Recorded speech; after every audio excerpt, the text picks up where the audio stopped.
mencintainya kecuali karena Allah, yaitu karena ketakwaan orang tersebut kepada Allah Subhanahu wa taala. Itulah sebabnya kita mencintainya. Tapi kalau kita cinta kepada dia hanya karena ketampanannya atau kecantikannya atau hartanya, maka itu sifatnya mubah, bukan bernilai ibadah. Yang bernilai ibadah kalau kita cinta kepadanya karena kita lihat dia orang yang beriman dan bertakwa.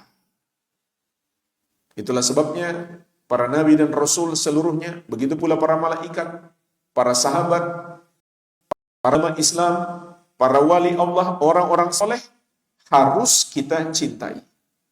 Wajib kita mencintai mereka.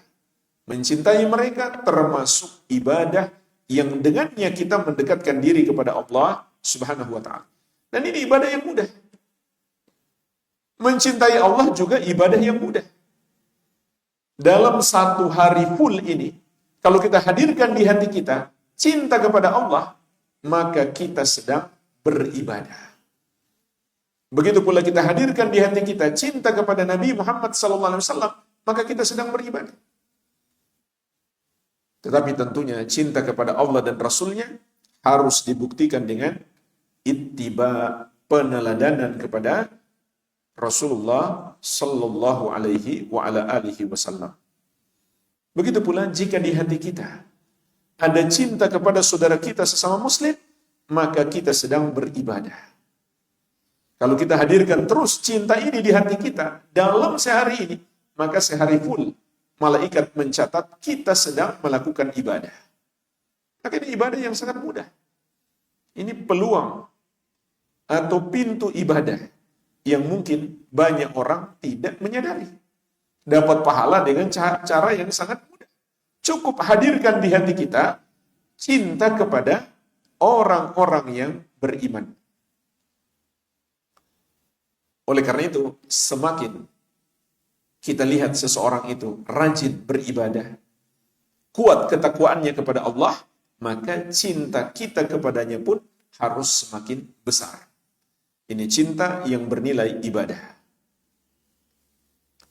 Tetapi jangan sampai gulu berlebihan.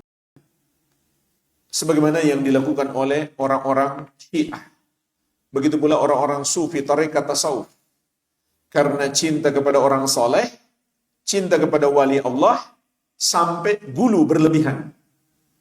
Seperti mencari berkah dari bekas-bekas mereka, bahkan sampai berdoa kepada mereka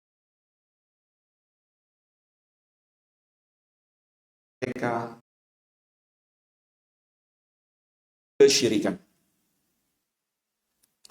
Kemudian yang ketiga, wa an yakraha an yauda fil kufri kama yakrahu ay yuqdhafa fin nar. Agar seseorang meraih manisnya iman, hendaklah dia benci untuk melakukan dosa kekafiran.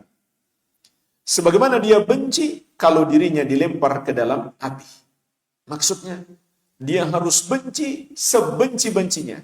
Tidak boleh ada yang lebih dia benci daripada dosa kekafiran. Bahkan dalam riwayat yang lain, wa hatta an yuqdhafa fin nar ahabbu ilaihi min an yarji'a ilal kufri ba'da id anqadhahu Allah.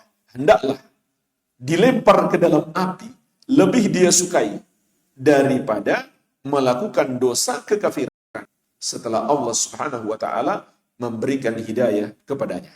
Jadi jemaah sekalian, maksud hadis ini adalah wajib kita membenci apa yang Allah benci. Jadi ini semua penjelasan tentang cinta kepada Allah dan konsekuensi cinta kepada Allah. Kalau kita benar-benar cinta kepada Allah, kita harus mencintai apa yang Allah cintai, kita pun harus membenci apa yang Allah benci. Maka yang paling Allah benci adalah perbuatan dosa kekafiran. Perbuatan dosa syirik, perbuatan dosa yang membatalkan keislaman. Kalau begitu jemaah sekalian, kita pun harus belajar apa saja dosa kesyirikan, apa saja dosa kekafiran.